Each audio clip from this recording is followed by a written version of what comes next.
Oh, slash I do buckaroos. How the heck are you? Apologize for being late. I should have set it for 7. Set it for 6:45, thinking I was ready, and then things kept coming up, and I wasn't ready. And nevertheless, my apologies for the frivolity. Here we are.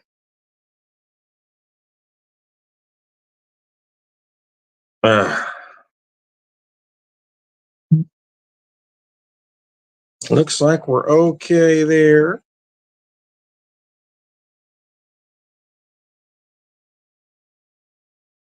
And now we're back in business. Alrighty then. How the heck are you? So I got a couple things going. I got 2 cocktails fixed. I may have a beer in between. We're gonna see how she goes. The first thing I've got though for you is a Manhattan using the Hard Truth Sweet Mash Rye. This is barrel strength, uncut, unfiltered, mash bill, distilled and aged in charred American oak barrels, Brown County, Indiana. This one's at 120.6. They don't give me the exact mash, though. It's the only thing I wish they give me, but they don't. They don't give me the exact mash. Just say it's a sweet mash rice. I don't know the exact percentage of the rye. They don't list. They give me the rack house, the batch number, the batch size, and dumped on, but they don't give me the exact rye percentage.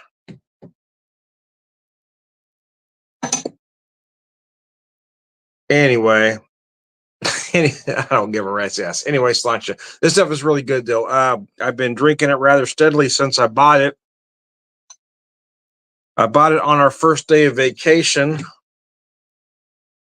I popped it in right in the motel room and had a drink in those little plastic cups that they give you. And I've been drinking it rather steady since we've gotten home, and I'm just under half a bottle, as you can see there.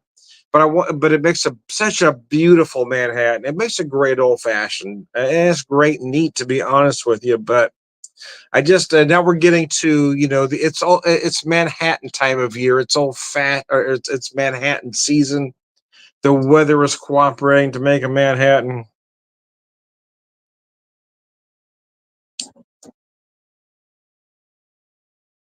Uh, so what I have in here is 2 ounces of the rye, about 3/4 ounce sweet vermouth. I do like it a little lighter than most, and I'm using cherry bitters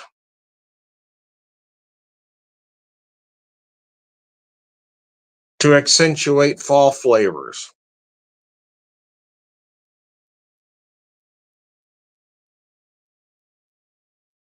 I wasn't familiar with Hard Truth, although I guess I should have been. I guess some of their products have been available here to me, but I haven't been to a liquor store here in a while. I kind of quit going to liquor stores when we started preparing for our vacation, so I kind of quit buying stuff, and I quit really look. Even though might make a quick trip, I quit looking at whiskeys and other things. Because I knew we would be stocking up. I wasn't buying anything new, so I didn't realize some of these products had been available to me for a while. So when I found the Hard Truth Bar at the Garage Food Hall in Indianapolis, I wasn't familiar with them at all, even though some places here in Springfield had been carrying them, and I had absolutely no idea because I hadn't been looking. I've been finishing off products I had. I've been intentionally not looking at anything, so I didn't realize what was available here. Although when I've asked my friends who work in those places, they weren't familiar with them. When I did look in a liquor store today, they didn't have the products I was looking for either. So they may have been available at one time, but they're clearly not at this moment in time. So I'm glad I bought them. I bought the Sweet Mash Rye, which I've made a pretty good dent in now. I've also bought their 93 proof High Road Rye, and I've got their Sweet Mash Bourbon, which is as yet unopened. And I've been using their maple bourbon cream on my days off as my coffee creamer.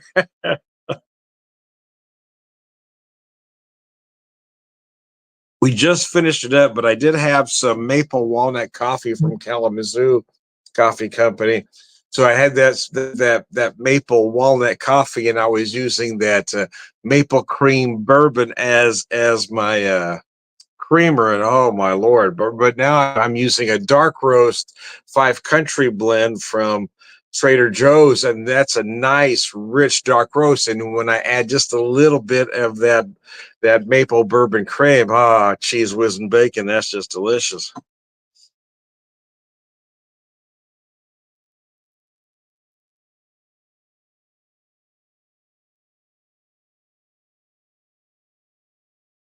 So I made 2 cocktails to have with you. This one I'm going to start with, and I may have a beer in the middle. I'm not going to mention what the beer is because I may or may not do that. But my second cocktail is just going to be well, kind of a standard, I guess, old fashioned, although it's not standard is the whiskey I'm using, which is the Neely Family Sweet Thumped Kentucky Rye Whiskey at 110.8.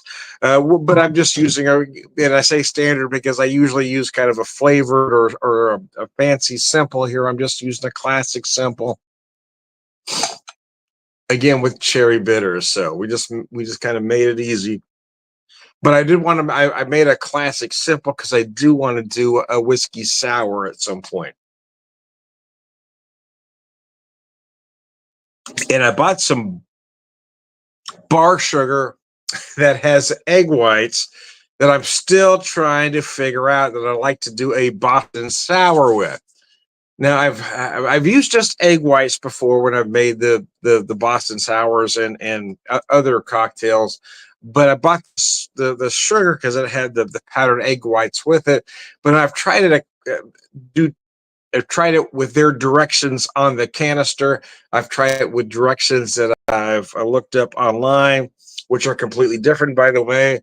But neither one will get me to the result I want to.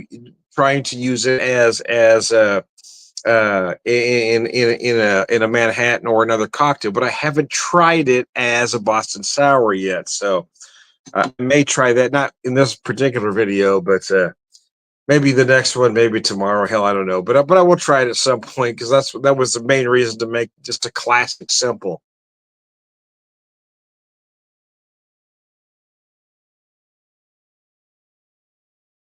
Uh, you may have figured out I'm not really in this Halloween kitchen. Really, Tom? Just trying to create a mood, man. Just trying to create a mood, baby. Just try to create a mood. I do like it. See, at this time of year, even though it is warmer than typical in the Ozarks, yeah, we're usually chilled down by now. Of course, climate change doesn't exist. Just ask any Republican in this area. You can knock on any of my neighbors, we're all going to tell you something stupid. Nevertheless, temperatures are warmer than usual here in the Ozarks, as they are in most places. Anyway, I digress.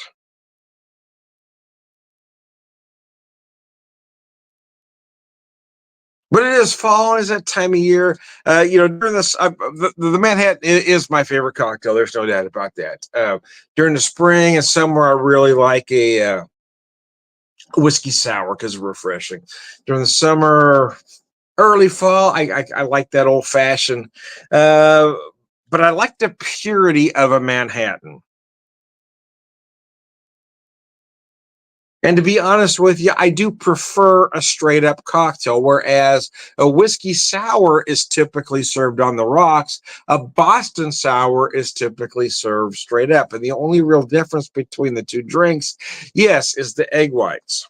And then, some will do a fancy thing with some bitters, but that's really neither here nor there. But that's really the biggest difference is that a Boston sour, even though it's exact same ingredients, adding the egg whites is served straight up, where a typical whiskey sour is served on the rocks.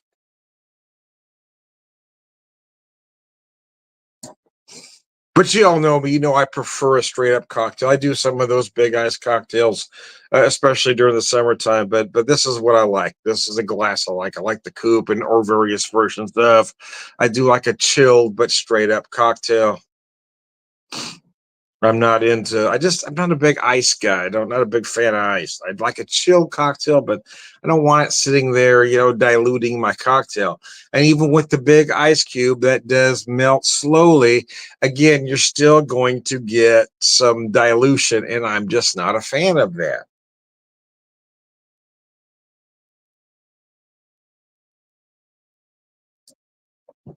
Ah.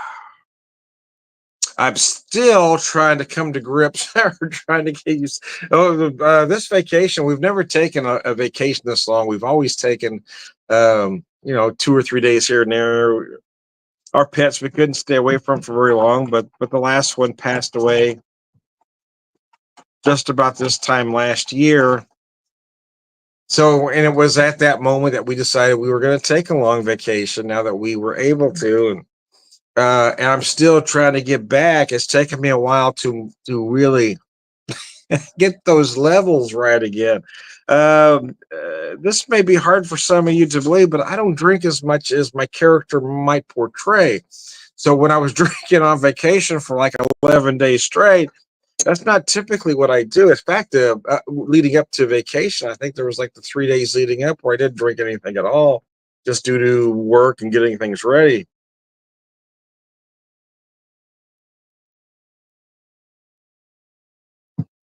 And once you get home, you can't just go cold turkey. You got to slowly wean yourself off. So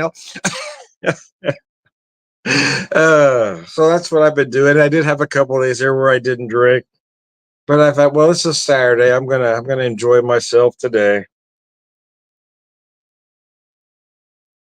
But the volume what I was drinking on vacation, oh my lord, uh, is even a lot for me, man.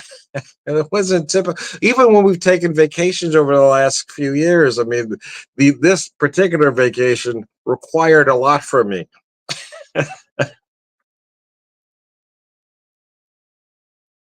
Staying in a craft beer motel or hotel, uh, even days that I didn't plan on drinking much, I still ended up drinking a lot. Then I had some friends come up and visit us, and that turned into a long drinking night.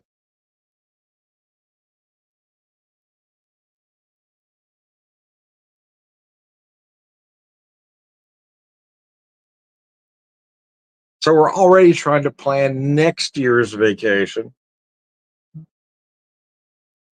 And it's similar to this one, although we've changed the area slightly, but we're kind of in that same vicinity, but still an area of the country that we haven't really explored a lot.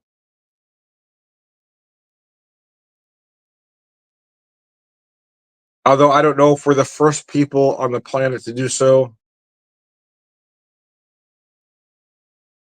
but we're actually planning our vacation around a grocery store, and I don't know that that's a norm for anybody. But it somehow seems normal to us. But we found out on our way home, we found this big grocery store, an international grocery store called Jungle Gyms. And we only had we spent about 3 hours in there, but quite frankly, we could have spent a lot more. And I couldn't buy a lot of the things I wanted to buy because, well, we were still traveling. I couldn't get home soon enough, and we didn't have enough room to put the stuff I wanted to buy. And they had I mean, hell, the cheese section alone was bigger than my living room here. I could have spent an hour and a half just looking at cheese if you want to know the truth. And that's not to mention the deli, the meat, and the seafood department. So we're planning the last day we're in town there to just, I mean, it may be a 7, 8 hour day at the grocery store. Hell, I don't know at this point. It could be.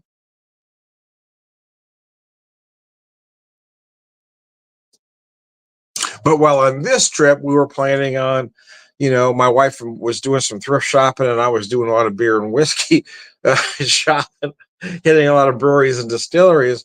We're both buying stuff, figuring out where everything's going to go. I think we're more on the same page for this next trip is we got to have room for the groceries.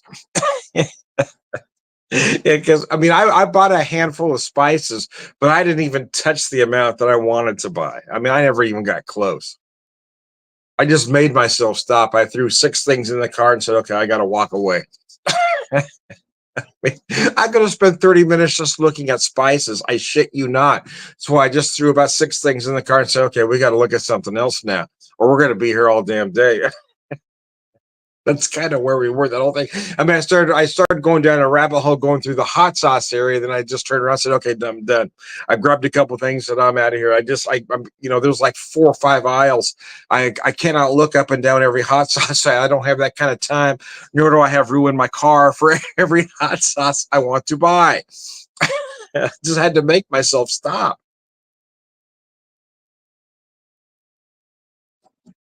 And then I got to the beer, and oh my God. So then I think I ended up buying about a case and a half. It was mostly just beer of the breweries that I couldn't get to. Right, I was trying to just throw some stuff because I got hit a lot of breweries in the Columbus area, but there's a lot in Columbus and Cincinnati that I didn't get to. So I was trying to buy 6 packs or 4 packs of the stuff that I wasn't able to get to. So I was throwing that in the cart. And again, it was one of those things. My wife says, you want this one? And I said, no, I have to stop now. Yeah. I mean, if I don't stop at about a case and a half, I'm going to end up with 6 cases in this cart, and we don't have enough room in the car. And that's how I had to approach everything walking through that store. As I started grabbing stuff, I said, okay, I got to walk away now. I got to walk out of this aisle because I just can't stop. Once I get going, so it's okay, I got to stop right now. And like I said, I didn't even touch the meat, the seafood, the deli. So even we're kind of odd that way, but that's how we're planning next year's vacation, is around a grocery store. But I'm going to justify spending the amount of money I know we're going to spend by saying it's going to be food for us for a very long time. Food, or supplements or additives to food, seasonings and everything. So anyway, I'm going to grab my next whatever it is. I'm not sure if I'm going to grab the beer, the second cocktail, but I'll be right back.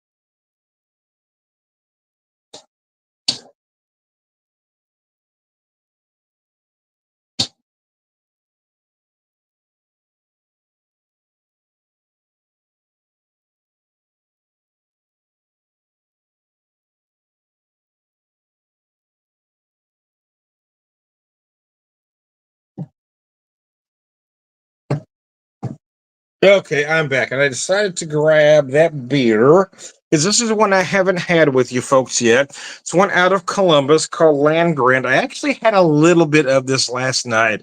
I shared this with some friends at work.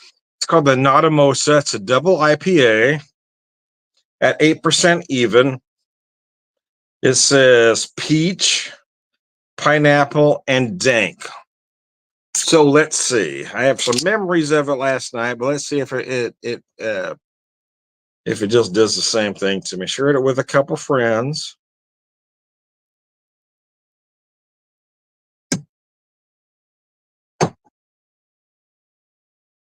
So yeah, that's kind of what we're thinking. So it was our daughter, actually, I want to give her credit, that brought the grocery store to our attention. Had I known it existed before I made plans for this year, I probably would have planned a couple days in Cincy, but I didn't because I wasn't aware. But now that I'm aware, now that we know, I mean, this isn't the first time we've done something. We plan vacations around a restaurant or, certain shopping, certain stores. Yeah, we've done stuff like that before, but never just one particular grocery store. Plan an entire vacation around. But this place is huge, man. And I like to find, in all honesty, I like to find a B or an Airbnb close to there where I can kind of do most of the meals. I can maybe grab some stuff from the store and then do the meals, or at least one meal per day at wherever we're staying. But then the very last day we're in town, spend a lot of time, load up, and eat a lot of the perishables that I knew I couldn't get this time.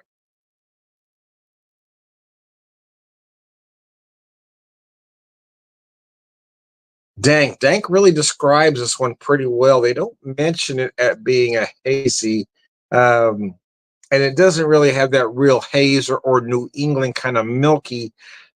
But then again, it's not see through. It doesn't have that deep golden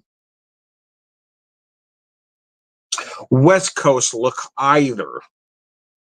I love how that pours though. Look at that. That's some nice color and nice head retention. And that's what you want from a beer like this. The aromatics, I wish you could share with me. The aromatics are just gorgeous here.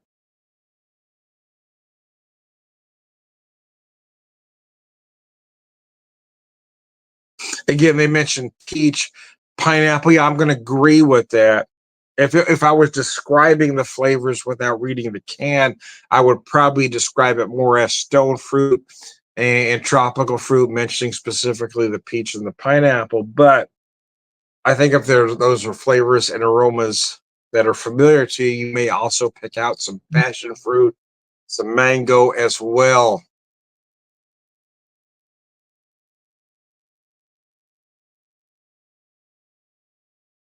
It is. Wow, it's delicious. It really is. I didn't get to Land Grant. Land Grant was one of those on my list, but I knew I wasn't going to get to everybody. So I made a list of all the breweries there, and I didn't really have a particular order. It was just going to be whatever I can get to, and I'm going to be happy with that. But this Land Grant 6 pack I bought at that store in Cincinnati because they were one of the breweries that I didn't get to. That was kind of the idea is I was trying to buy beer that I didn't buy. The breweries I wasn't able to get to. Uh, it feels light bodied for an 8%er. You don't really taste that 8% either. They do hide it remarkably well.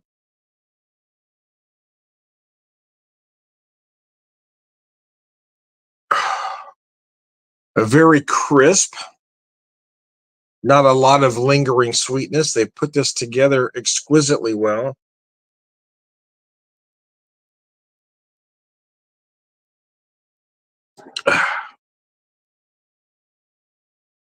But yeah, it was one of those things I knew as I was starting to make a list of all the breweries. I had to reconcile that with myself before we even went on the vacation that if I had it in my mind that I had to hit X amount of breweries, it was going to be more like labor. And I didn't want it to be that way. I just wanted to say, okay, whatever area we end up in, I'm going to go to wherever we can go and I'm going to be happy with that. And it was nice not worrying about which ones I got to. We hit an area and said, okay, well, this one's in this area, so this is where I'm going to go. For instance, our last day in that area, we went up to Dublin, which is a little north of Columbus.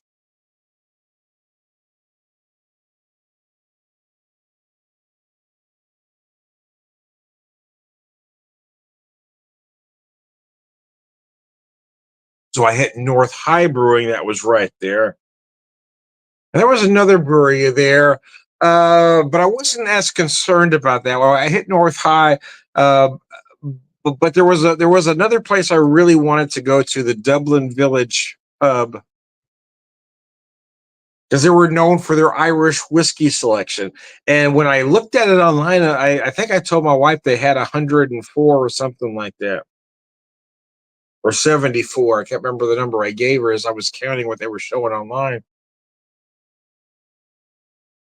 But when I got there, they said they had 140. 140. So here's what I allowed myself. I was on vacation. So I was looking at their Irish whiskey list and I said, okay, this is a one-time thing, right? If at home, Tom would never allow himself to do this.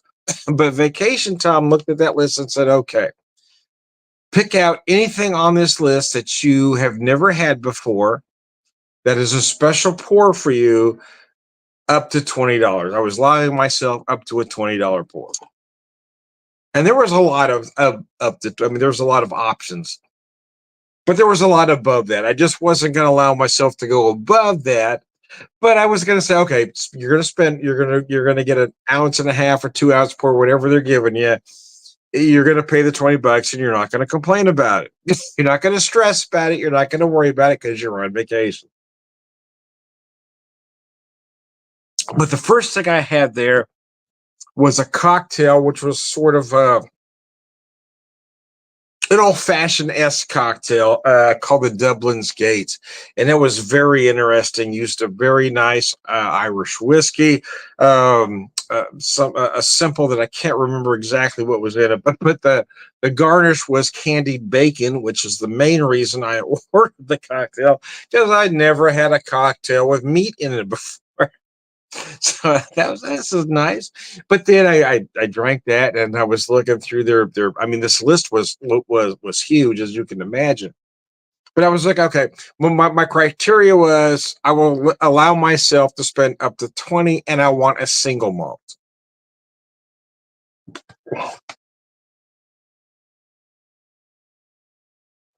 So what I found was a 7-year, which is a young single malt, granted, but it was a 7-year cask strength single malt of a whiskey that not only that I had not had before, but that I'd never heard of before. And that was kind of what I was looking for. Looking, okay, this is out of the box. I'm going to try it, and it was really good, man. It was just enjoyable. I just sat there, no hurry. My wife was doing some other shopping.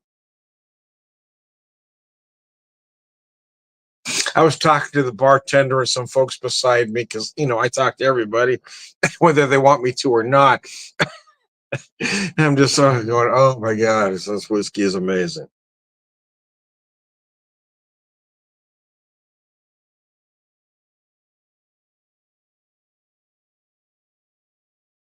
But I said, okay, I'm going to allow myself to spend $20 for a single pour, which is not something I would typically do. But it's on vacation. It seemed special, right? It was not only on vacation, but it was our last day before we started to head back. So it's okay. I'm going to just, I'm going to let go, man. I'm going to allow myself to do this one thing and try not to feel guilty about it. See, that's the difficult part, is not feeling guilty about it because of, upbringing. That Irish Catholic upbringing makes you feel guilty about everything you do. So I was trying to, okay, you're on vacation time. You saved up for this. Allow yourself to enjoy. And that's what I tried to tell myself all through I was drinking it, going, oh my God, this is amazing. And I think that's the hardest part for both my wife and I is that just being able to say, okay, I'm going to spend this amount of money and I'm not going to feel bad about it. We've saved up for this. I'm going to buy this, whatever it is we're looking at that moment and think, okay, we shouldn't feel guilty because we're on vacation. And that's what vacations are for. But guilt is so ingrained in both of us, it's hard not to think, oh my God, I have just spent $20 on a single pour of whiskey. Yeah.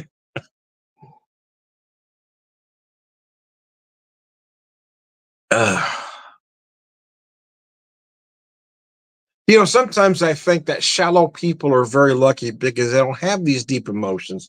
But I think shallow people are sad because they don't feel things that deeply either. They didn't take a drink of that whiskey going, oh my God, I did spend $20 on this, but it is absolutely freaking amazing. They wouldn't enjoy it the same way I enjoyed that. They wouldn't feel guilty about buying it, but they wouldn't enjoy it the same way either. It's that trade-off, right?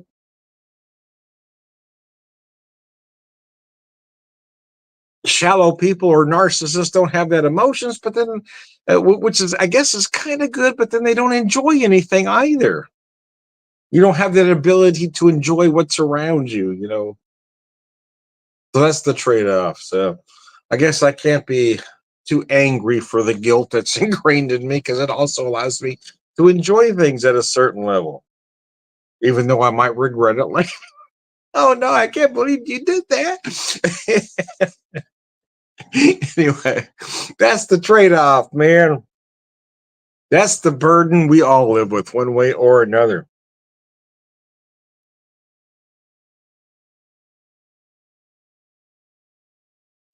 Biscuits. So I do have another cocktail made, but my video is ran about 30 minutes, and I feel like this is where I need to let it stop, and I will do another one because I already have that cocktail made. So anyway, I am Tom, the Whiskey Whisperer, Whiskey Evangelist, prolific whiskey drinker, purveyor of wisdom, and I didn't realize I was going to talk so long. Sometimes I get telling a story, I get very animated. It takes a little longer than I think it's gonna.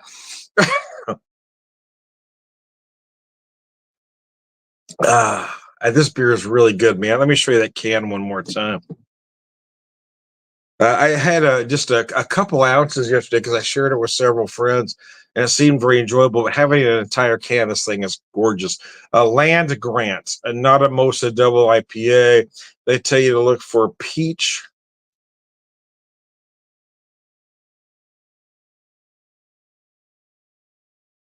pineapple, peach, pineapple. I'm not seeing it now. I was looking at it clearly earlier, but now I'm not seeing it. Anyways, it's good, man. One more time with him, Tommy Beer with BeerVangelist. Roll every beer drinker, per wisdom, all around good guy, sunshine. Oh yeah, peach, pineapple, and dank. It came back to me. Came back to me, man.